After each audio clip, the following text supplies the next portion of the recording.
Hello and welcome, my friends. Happy Monday and welcome to your Leo reading.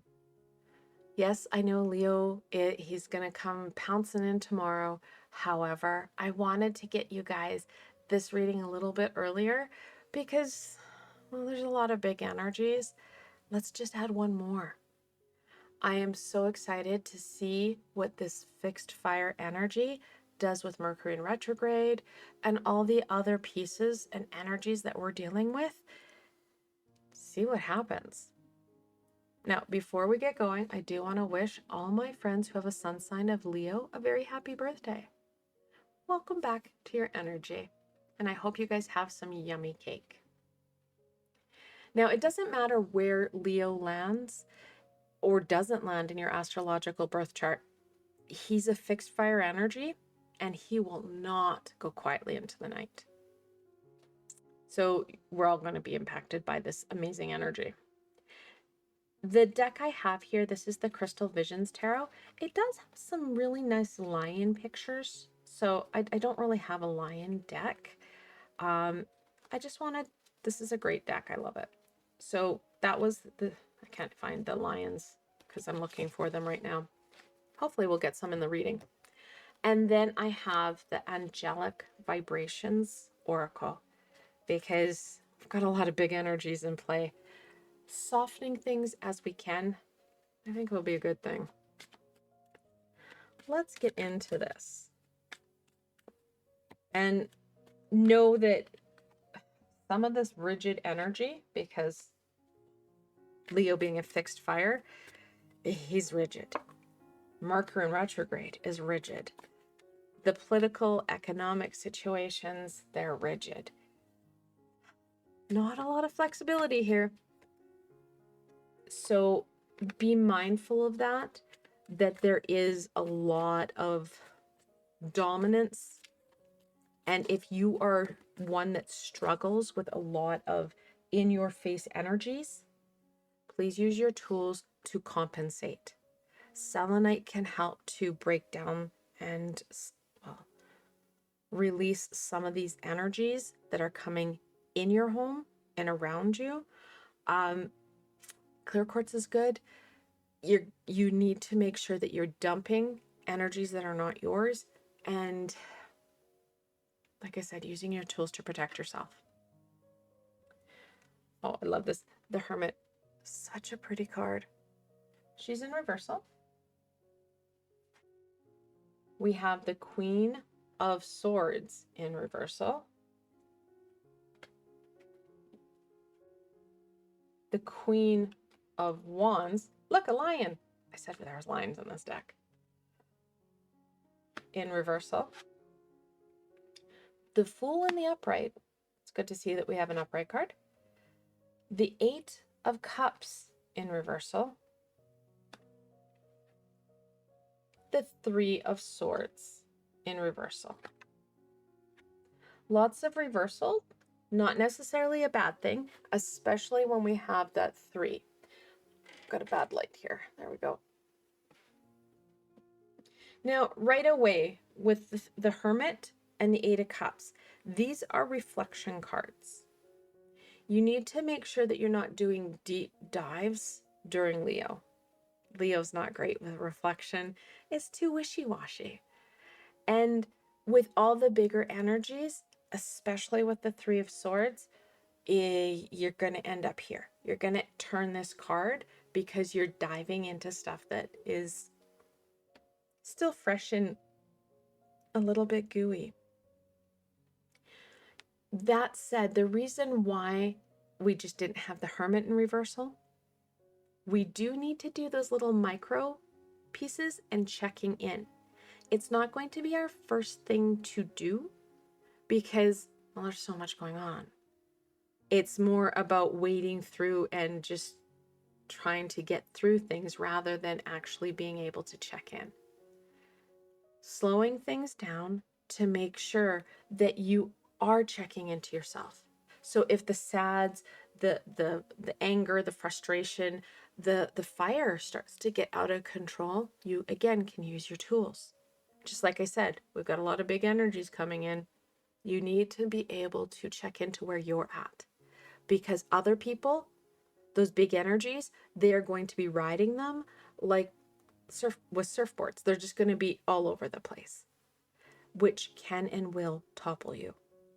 Being proactive for you will go a long way. The queens, got the sisters in reversal, and they're the 13th card in the minor arcana, and it does encourage you to quiet your mind, to listen to that intuitional energy. They're in reversal. That intuitional whisper is going to be really hard to hear. Try and use your spidey senses as much as possible, because that reactivity, that volatility, we can see it in the Queen of Swords in reversal. It's there. The queens in the upright, they can be very supportive, very understanding and encouraging. She becomes the ice queen, and she becomes a big bee, and it gets very hard to deal with very, very quickly, that reactivity. We are in Mercury retrograde. Leo is, well, he's seeing the last 3 and a bit weeks of the Mercury in retrograde. Mercury goes direct on the 11th, and Leo transitions on the 22nd. Now, the Queen of Wands, she is, well, she's all that in a bag of chips. That's the passion, the excitement, that inner fire. It's doused. We're not feeling that ability to use our creativity to create the solutions, problem solve. We're not able to stay on top of things. Both queens, the mind and that inner fire, are flat, are blah. It's going to be up to you to be embracing that excitement and that enthusiasm. The fire is waned, the world, and as a side, guys, the swirl and the twirl in the brain, those fast forward thoughts come in with the queen in reversal, especially when you don't have that inner fire to kind of balance it out a bit. We do have that opportunity to be excited. Leo is that big, well, it's not the last hurrah of summer, because that's Virgo. Virgo is from August to the middle of September, where we do have the fall equinox. However, a lot of us, when we get into the Labor Day long weekend, that's the end of summer. We want that excitement, that enthusiasm. It sounds a little bit hokey, but it does help if we have that positive, playful laughter. Laughter can really empower these queens because it shifts that inner flux. It fills our cup. We like to laugh. We like to have those giggles.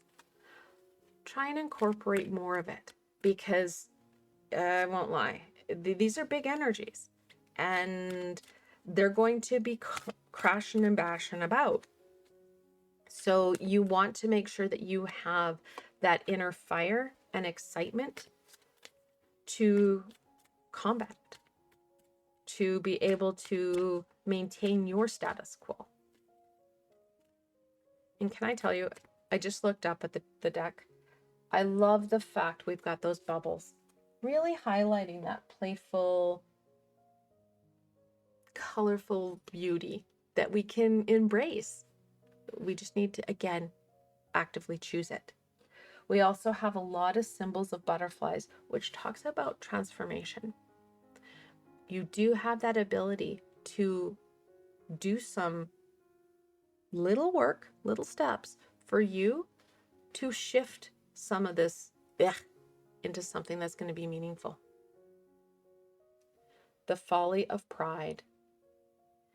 Please don't add to the big rigid energies.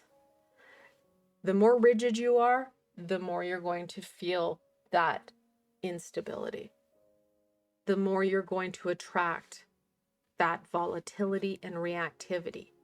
People will be reflecting that rigid, very grr energy.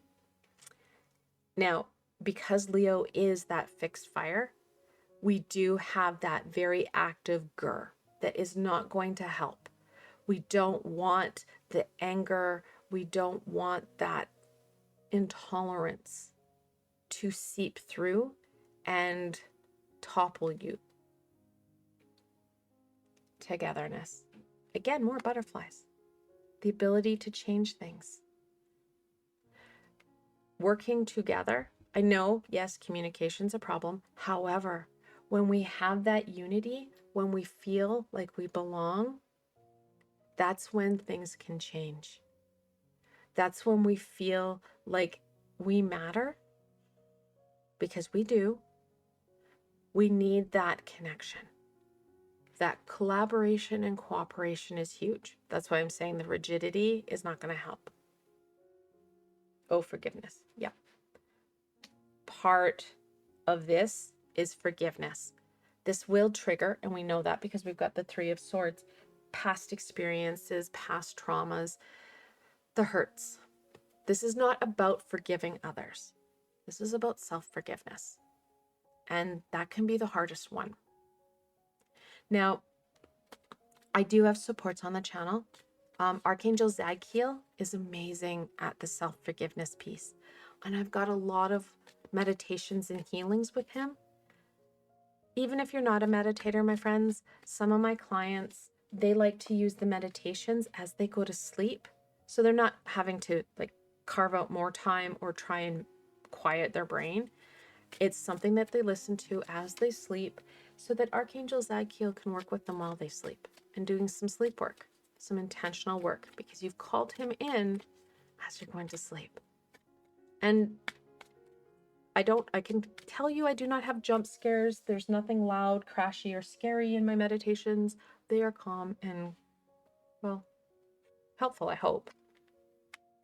The Five of Swords in reversal, the Two of Pentacles, the Moon in reversal, and the Two of Cups in reversal. The conflict, yeah, it's going to be there. And you know it's going to be there. That's why it's in reversal. Additionally, we have that internal, like I said, that swirl of the brain really highlighted here. We have, again, I love the fact that the Two of Pentacles came in the upright. You only have two cards in the upright, the Fool and the Pentacles. It is a balancing act. And no, it's not going to be two pieces. It's like balancing a ball pit of balls. However, it is doable. If you slow down, be present, and start to take control of self. We know that with the Two of Cups in reversal. We need to have that, well, A, balance, and B, having that connection to self, understanding. Like I said, we do need that little, those micro, where am I at? What's happening? How do I feel? Check-ins. Those will help. The deep dives, they won't help. They will actually amplify the fear, that unknown, those what ifs. Again, going back to the Three of Swords, they're there. That adds to that, the swirly twirly brain, the stability and understanding of self, and starting to use tools. If you don't know which tools work, grab a hold of a few. Try them. And it doesn't have to be expensive, right? A great way to bring in balance, especially when you get up in the morning, take a shower, and you can do an intentional shower where you ask any and all high vibrational beings as you're getting ready to get into the shower to help clear you out, balance you, and ground you. Then take your shower, because it refreshes us, right? You can add in a little bit of cinnamon into your coffee or tea. If you don't drink that, maybe having a little bit of spice cake. Yes, spices aren't normally what we associate with the summer. However, they're a tool, because they are a herb. You're getting into herbology. And most of us have cinnamon in our cupboard. Or we can go to that coffee shop and get, like a chai tea or the fancy cakes that they have. Those little pieces go a long way. Additionally, I have teachings on each chakra, and this is your root chakra. So you can go in, you can do a healing on that. You can look at the different teachings. I talk about the radio frequencies, the colors, the crystals, the all the stuffs. Try it. You need to start to gain that repertoire so that when we do have these big energies, because we get them, and we've been seen to collect them these days, you'll be able to manage so that you're in control of you and you have a better understanding of how you respond to things and what works, so that when something happens, you can easily go, oh, I just need to do this. I'm going to grab that. And here we go. Bish, bash, boosh. I'm going to be in control of me and I'm going to dance my way into what it is I want. Leo is setting you up for success. It's up to you to take the Fool's hand and start that action. Take it slow and steady. I want to thank you guys so very much for joining me today and exploring Leo. I hope that this did help to get a better understanding on what you can expect over the next 4 weeks, and what's more, how you can use these energies to your advantage. If you did like this session, please give it a thumbs up and let me know what you're excited for. Let me know what you think of Leo. And if you haven't done so, please do the things. Click the buttons, subscribe. You don't want to miss any of it, because I do have weekly tools to support you, and I post tarot readings usually about once a week as well. And if you're looking for an added layer of support, I do have a Patreon community, and I've left a link below so you can go check it out. Again, I want to thank you for joining me and exploring Leo, and let's use this fire to our advantage. Until tomorrow, my friends.